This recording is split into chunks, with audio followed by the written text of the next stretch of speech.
Now the nth root of a plus iota b का ही special case the nth root of unity,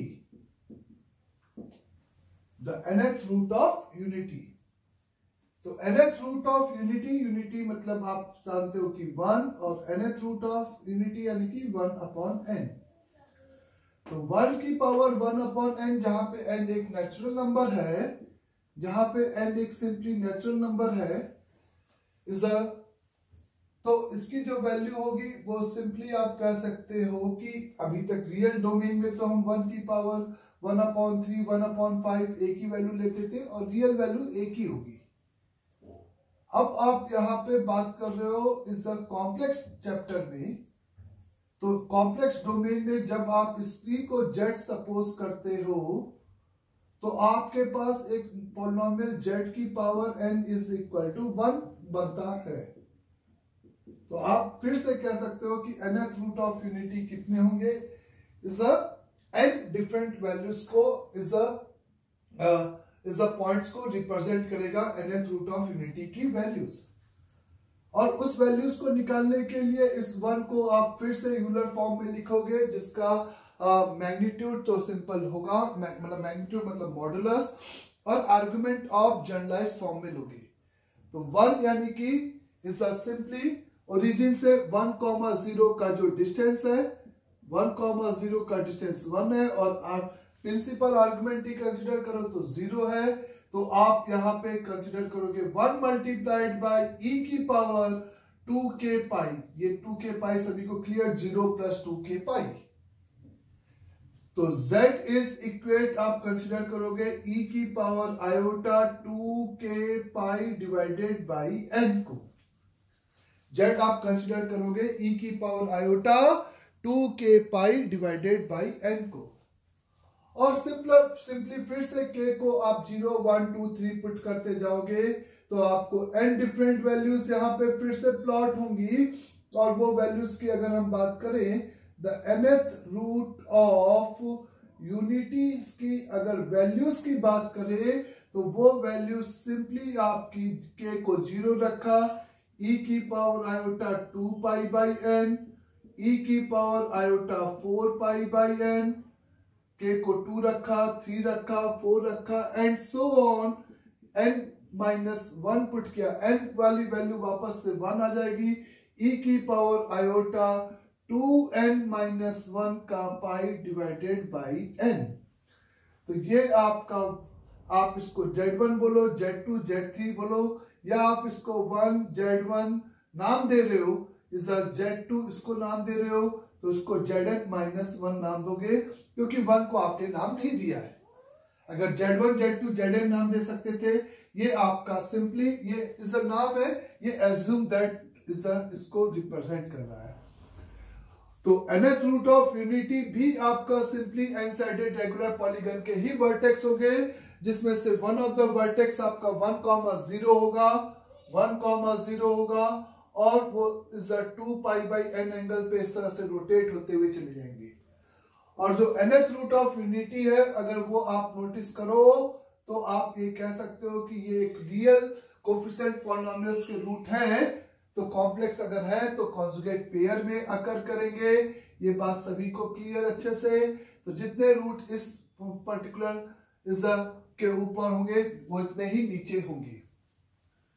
आपको ये तो समझ में आ रहा है कि जब n ऑड है तो एक रूट आपका यहां पे आ गया, बच्चे इवन में से आधे ऊपर और आधे नीचे। जब आपका n इवन है यहां पे, तो एक रूट तो ये हो गया, तो बच्चे ऑड, अब आधे ऊपर और आधे नीचे। तो जब n आपका सिंपली यहां पे इवन नंबर है, तो उस केस में is one of the another real root will be one of another real root is simply आपका क्या हो जाएगा बच्चे, -1,0 भी होगा। जैसे z स्क्वायर बराबर 1, तो z की एक वैल्यू 1 और -1 दोनों आएगी। अब आपके पास जो बचे हुए इवन पार्ट हैं उसके आधे ऊपर और आधे सिंपली नीचे होंगे मिरर इमेज के साथ। तो ये एक पर्टिकुलर नंबर्स हैं जो कि n की वैल्यूज पे e की power iota 2 pi by n, e की power iota 4 pi by n, e की power iota 6 pi by n and so on.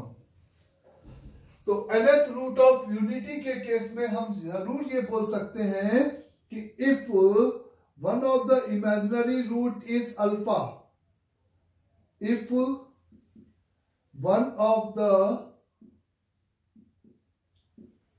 Imaginary root का नाम आपने एग्जामिनर ने अल्फा दे दिया, z1 z2 z3 1 को छोड़ के या -1 को छोड़ के 1 या -1 इमेजिनरी रूट की बात हो रही है। इमेजिनरी रूट यानी कि प्योरली रियल की बात नहीं है। तो इस nth रूट ऑफ यूनिटी में one of the root is अगर अल्फा है तो आप कह सकते हो बाकी के जो कॉम्प्लेक्स रूट होंगे वो सिंपली आपके अल्फा स्क्वायर अल्फा क्यूब इस तरीके से एक जीपी फॉर्म करेंगे। क्या फॉर्म करेंगे? सिंपली एक जीपी फॉर्म करेंगे। तो 1 alpha square alpha cube up to कहां तक? अल्फा की power n-1 are set to be, उस केस में आर सेट टू बी आपका क्या हो जाएगा? nth रूट ऑफ यूनिटी होगा। ये बात सभी को क्लियर?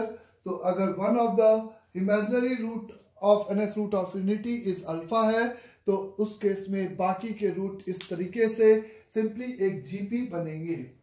अगर nth रूट ऑफ यूनिटी के ये इज द वैल्यूज प्रोवाइडेड है तो ये फिक्स पॉइंट है 1 z1 z2 zn-1 एक फिक्स पॉइंट है जो कि इस तरीके से आप रिप्रेजेंट कर सकते हो। तो nth रूट ऑफ यूनिटी एक स्पेशल केस ही है किसका? a प्लस आयोटा b के nth रूट का। इसको हम इसलिए फोकस करते हैं क्योंकि यह आपका बार बार nth रूट ऑफ यूनिटी का कॉन्सेप्ट आपको देखने को मिलेगा।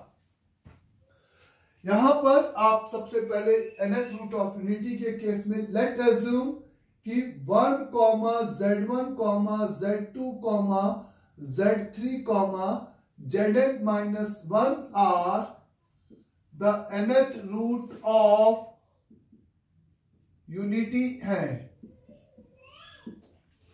If 1, z1, z2, z3 up to zn-1 are simply nth root of unity अगर हैं तो उस केस में आप सबसे पहले ये कंक्लूड करोगे कि ये सारे कॉम्प्लेक्स नंबर बेसिकली z की पावर n-1 बराबर 0 के रूट हैं। यहां से आप इस पॉलिनोमियल के चूंकि ये सभी रूट है तो आप इसको फैक्टर के फॉर्म में बहुत आसानी से लिख सकते हो। तो यानी कि वन ऑफ द आइडेंटिटी जो कि आपको प्रॉब्लम सॉल्व करने में यूजफुल होगी कि z की पावर n-1 अगर ये nth रूट ऑफ यूनिटी है तो this is equal to the leading coefficient 1 into z-1 z minus z1 z minus का z2 up to z minus का z3 up to z minus का zn, ऐसे आप बोल सकते हो। ये सिंपल मैंने उस रूट्स को उसके फैक्टर के फॉर्म में लिख दिया है। यहां पे अगर मैं इस z-1 से डिवाइड कर दूं तो ये एक z-1 यानी कि जीपी का सम बन जाएगा, यानी कि वो बन जाएगा 1 plus z square up to z की पावर n-1।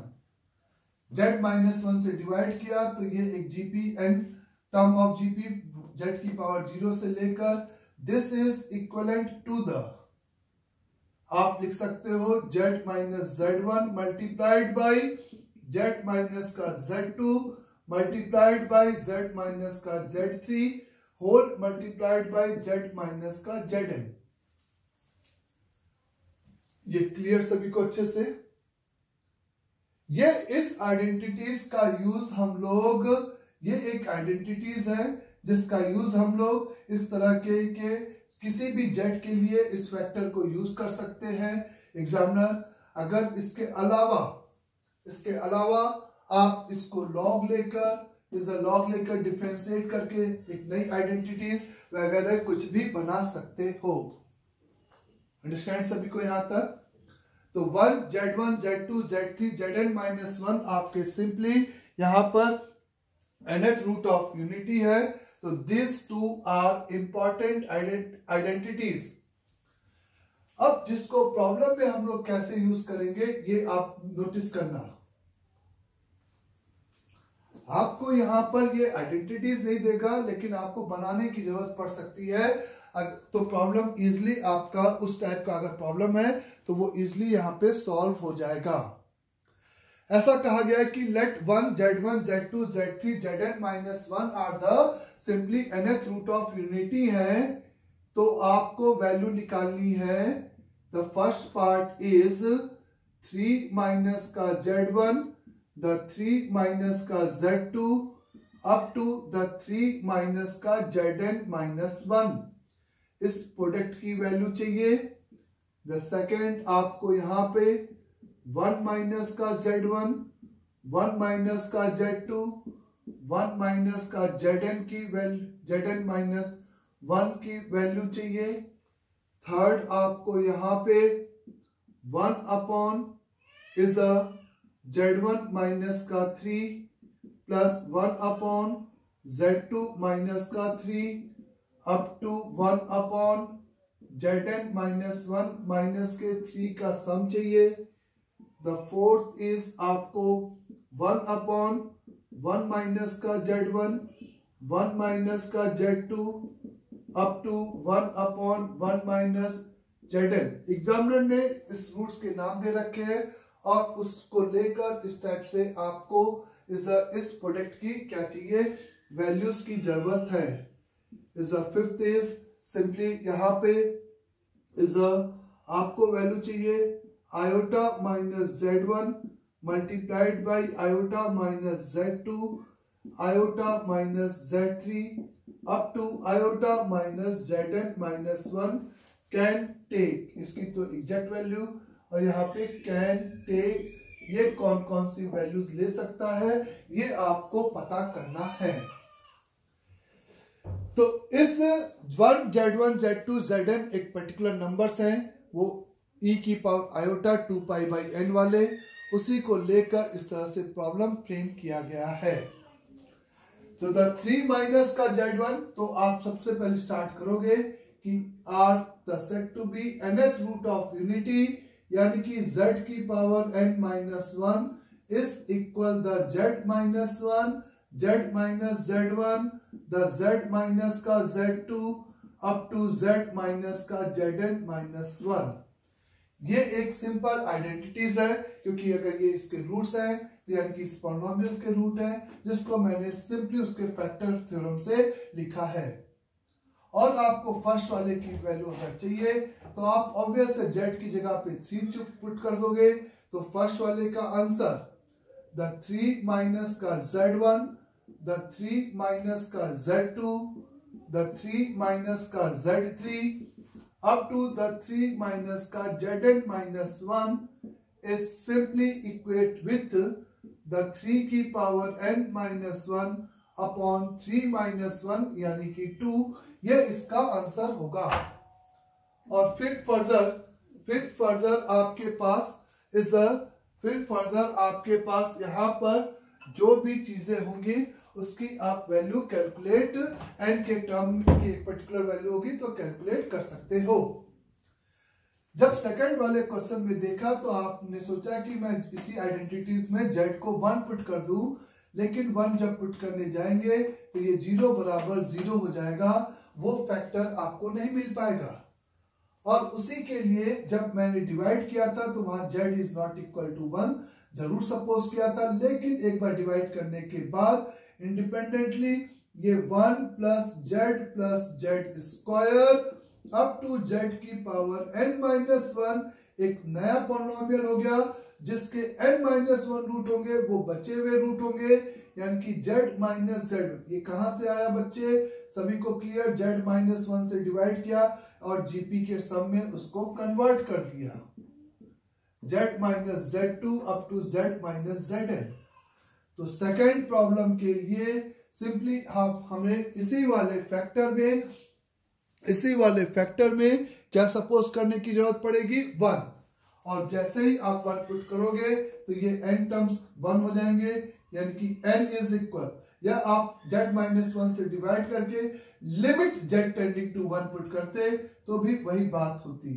तो 1 माइनस का z1, 1 माइनस का z2 अप टू 1 माइनस का zn-1 के प्रोडक्ट की वैल्यू यहां पे सिंपली n के बराबर हो जाएगी सेकंड का आंसर। आपको 1/z1-3, 1/z2-3 और इस तरीके से वैल्यू अगर चाहिए थी तो सिंपली आपने थर्ड वाले के लिए इस आइडेंटिटीज को इस पहले प्लस में लेके आने के लिए लॉग लिया। ये बिल्कुल एक बार दिमाग नहीं लगाना है कि सर लॉग तो रियल पॉजिटिव नंबर के लिए, ये एक सिंबल है जो कि आपको सिंपल यहाँ पर उसी एनालॉजी के साथ इस प्रोडक्ट को सम में बदल दिया, बच्चे लॉग ऑफ z-zn। बात सभी को क्लियर हो रही है। तो यहां पर इसका डेरिवेटिव n इंटू जेड की पावर n-1 अपॉन z की power n-1 is the minus एक और यहां से 1/z-1 is equal to 1/z-z1 आएगा। फिर यहाँ पे z माइनस का z1 प्लस 1/z माइनस का z2 up to 1/z minus का zn-1 आएगा। और आपको इसकी वैल्यू निकालने के लिए आपको z को 3 से रिप्लेस करना होगा, और 3 से रिप्लेस करने पे कोई भी नॉट डिफाइंड नहीं है, और एक माइनस जरूर कॉमन लेना होगा। जब आप 3 से डिफाइन करोगे तो इसकी वैल्यू आपके पास आंसर में होगी 1/2 माइनस n इंटू 3 की पावर n-1 डिवाइडेड बाई 3 की पावर n-1। तो ये इसका सिंपली आंसर हो जाएगा थर्ड वाले का। अगर आपको फोर्थ वाले की बात करनी है जिसमें आपको 1 पुट करना है इसी रेसिप्रोकल वाले में, जो कि डायरेक्टली अलाउड नहीं है, या तो लिमिट का केस होगा या लिमिट से यहां पे बचना चाह रहे हो, तो सिंपल आप इस आइडेंटिटीज को लॉग लेके डिफरेंशिएट करोगे।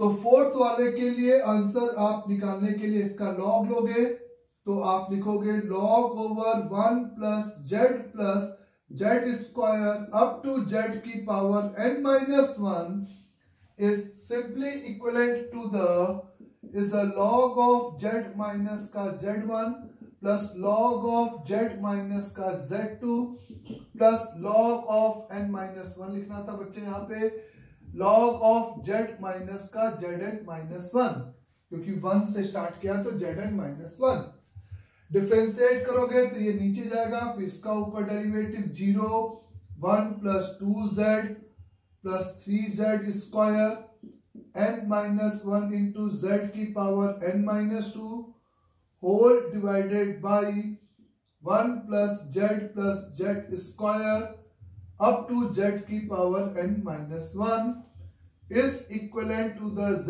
माइनस z1 1/z माइनस का z2 1/z माइनस का zn-1।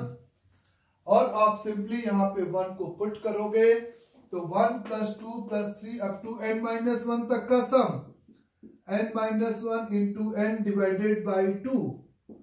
1 यहाँ पे पुट करोगे तो अपॉन में एक n आ जाएगा, और ये आपका 1 माइनस का z1 प्लस 1/1 माइनस का z2, और ये 1/1 माइनस का zn-1 इस तरीके से मिल जाएगा, जिसमें n और n मर जाएगा। तो ये सम आपका simply equivalent to the n-1 divided by 2 के बराबर हो जाएगा। आया सभी क्वेश्चन में? द नेक्स्ट इज इसका आंसर कितना हो गया बच्चे? Simply n-1 divided by 2, n-1 divided by 2 can be take है, तो मतलब वो n की डिफरेंट वैल्यूज पे डिफरेंट वैल्यूज लेगा। मतलब स्मॉल n आपका एक पैरामीटर की जैसे फील कर रहे हैं, तो 1 माइनस का Z1 1 माइनस का Z2 अगर ऐसा है तो सिंपल आपने 1 नहीं पुट करना है तो आप इसी आइडेंटिटीज को सीधे यूज कर सकते हो फिफ्थ वाले के लिए भी बच्चे, और सीधे इसमें क्या पुट कर दिए आयोटा। तो आयोटा माइनस का Z1, आयोटा माइनस का Z2, आयोटा माइनस का Z3 whole multiplied by iota minus का Zn minus 1 is equivalent to the, this product is equivalent to the iota की power n minus 1 upon iota minus 1।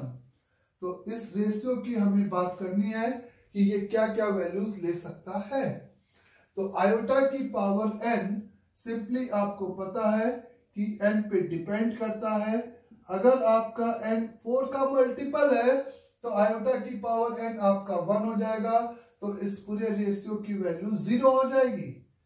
n की value 4k plus 1 के form का है, तो इस iota की power n आपका आयोटा यानी कि आंसर आपका 1 हो जाएगा।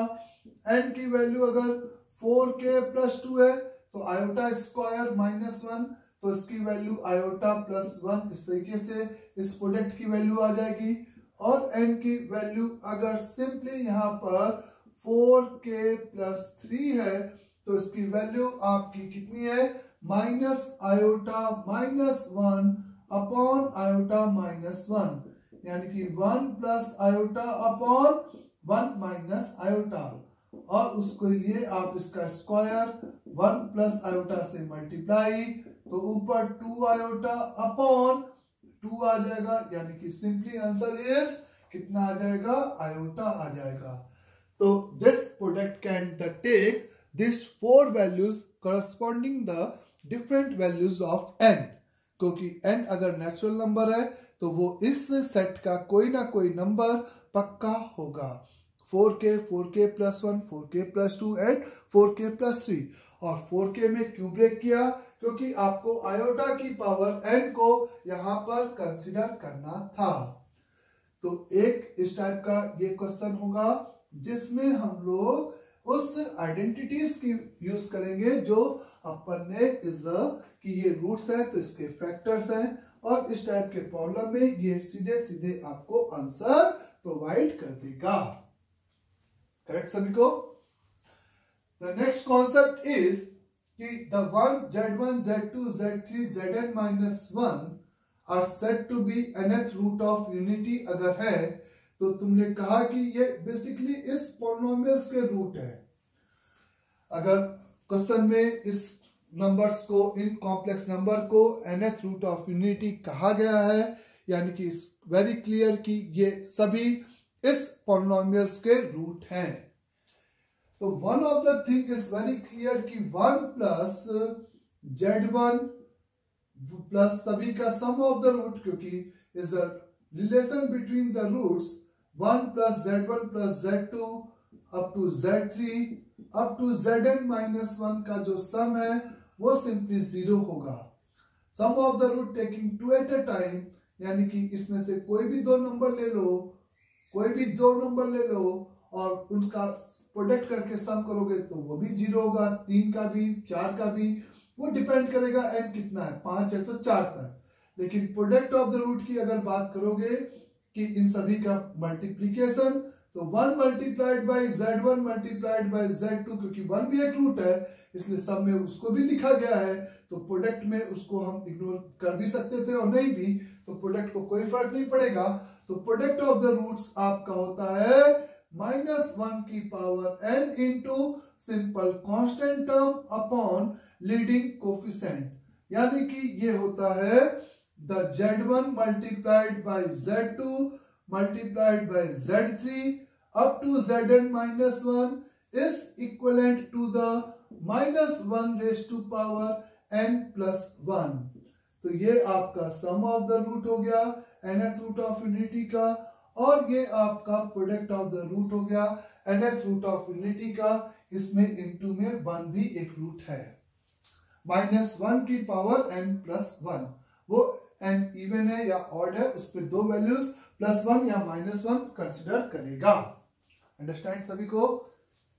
इसके अलावा यहां पर अगर अपन बात करते हैं कि अगर ये 1 z1 z2 z3 zn minus 1 are simply nth root of unity है, तो एक इंपॉर्टेंट कॉन्सेप्ट ये है कि 1 की पावर k प्लस z1 की पावर k प्लस z2 की पावर k प्लस z3 की power k up to zn minus 1 की पावर k, यानी कि nth रूट ऑफ यूनिटी, जो nth रूट ऑफ यूनिटी है उस पे अगर मैं पावर k सेम पावर रखकर उन सब का सम कैलकुलेट करूंगा, इन सब का सम कैलकुलेट करूंगा, जहां पर k एक नेचुरल इज अ इंटीग्रल है, 1 की पावर k, z1 की पावर k, z2 की पावर k, zn माइनस 1 की पावर k, ये सबको समझ में आ रहा है कि k कोई भी इज अ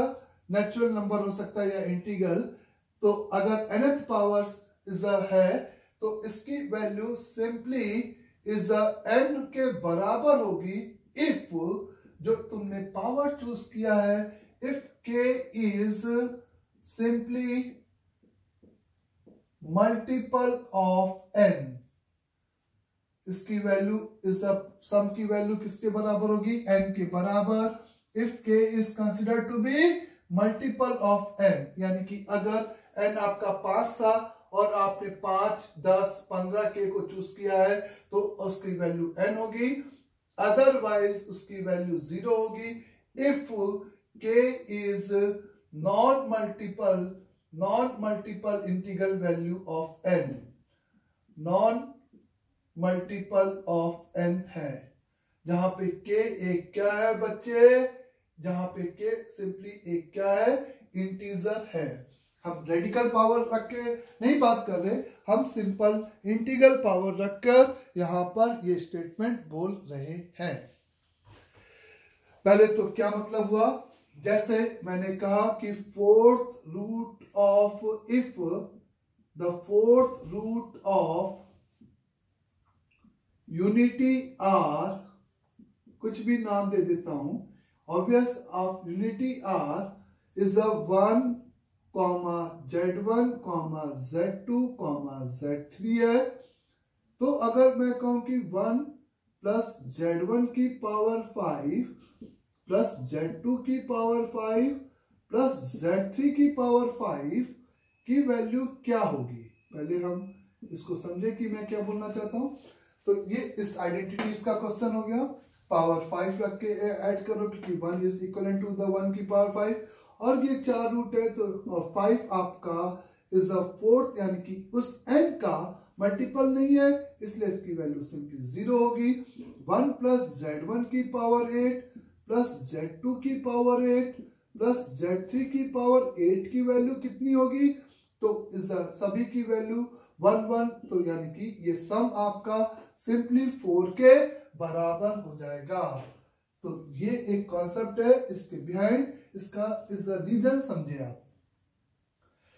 सबसे पहले कि k जब n का मल्टीपल है तो उसकी वैल्यू n के बराबर क्यों। मैंने कहा कि ये सारे आपके z की पावर n बराबर 1 के रूट है, ये बात तय है, यानी कि ये सभी इस पॉलिनोमियल को क्या करेंगे, सेटिस्फाइड करेंगे। तो zi की पावर n पक्का यहां पे 1 के बराबर होगा। zi, z1, z2, z3 कोई भी कॉम्प्लेक्स नंबर रूट उठाऊंगा उसकी पावर n लूंगा। तो अगर ये पावर n आपका n का मल्टीपल है तो उसको मैं इज 4 का स्क्वायर, 4 का स्क्वायर, तो z2 की पावर 4, आप कह सकते हो कि ये z की पावर 4 बराबर 1 के रूट है, तो z2 की पावर 4 की वैल्यू 1 1 1, इस तरीके से सब 1 हो जाएंगे। तो हैज प्रूव्ड कि अगर k आपका मल्टीपल ऑफ n है तो सम की वैल्यू n के बराबर यहां पर होगी। अब जब k आपका मल्टीपल ऑफ n नहीं है तो आप कैसे ये बात बोल सकते हो कि ये सम की वैल्यू 0 के बराबर होगी। तो मैंने कहा कि z की पावर n बराबर 1 है, इसी के ये सभी रूट है, यानी कि आप कह सकते हो zk की वैल्यू e की पावर आयोटा 2k पाई अपॉन n के फॉर्मेट में ही होगी, जेड के की वैल्यू इसी फॉर्म की होगी, मतलब के को 1 2 3 रखोगे तो z1 z2 zn -1 मिलता जाएगा। 1 की पावर k प्लस जहां पे k is not multiple of n है तो z1 की पावर यानी कि e की पावर आयोटा पहला रूट 2 पाई बाई n की होल पावर k, दूसरा रूट e की power iota 4 pi by n की पावर k, तीसरा रूट e की power iota 6 pi by n की पावर k, ऐसे ही लास्ट वाले रूट की पावर k इज यहाँ पे लास्ट वाले रूट की power k is n minus 1 into 2 pi upon n की होल पावर k। इसी का सम निकालना है आपको यहाँ पे। फिर से आप समझ सकते हो कि k अगर n का मल्टीपल है तो ये इसको मार देगा, 2 पाई जिसकी वैल्यू आपकी 1, ये भी 4 पाई जिसकी वैल्यू 1, तो सम आपका n। जब आपका k की वैल्यू 1 n का मल्टीपल नहीं है तो ये k इसको नहीं मार पाएगा, यानी कि इसकी वैल्यू 1 नहीं होगी, यानी कि कॉमन रेशियो, ये एक जीपी है जिसका कॉमन रेशियो आपका कितना नहीं होगा बच्चे, इज 1 नहीं है, तो आप जीपी के सम अप्लाई कर सकते हो। तो फर्स्ट टर्म 1 माइनस e की पावर आयोटा 2 पे पाई k बाई n, ये कॉमन रेशियो हो गया बच्चे, इस whole power number of terms n divided by 1 minus e की power iota 2 k pi upon n, n से n कैंसिल, k एक इंटीजर है तो 2 पाई k भी आपका 1 ही होगा, तो ये सिंपली सम आपका देखो किसके बराबर हो गया, 0 के बराबर हो गया है। अंडरस्टैंड सभी को यहाँ तक। तो इस टाइप से आपने ये आइडेंटिटीज इंपॉर्टेंट है कि 1 की पावर k प्लस 2 की पावर k, z1 की पावर k, z2 की power k up to zn minus 1 की पावर k का वैल्यू आइदर n या 0 होगा, इज द सेम पावर रख के ऐड कर रहे हो तो। अंडरस्टैंड।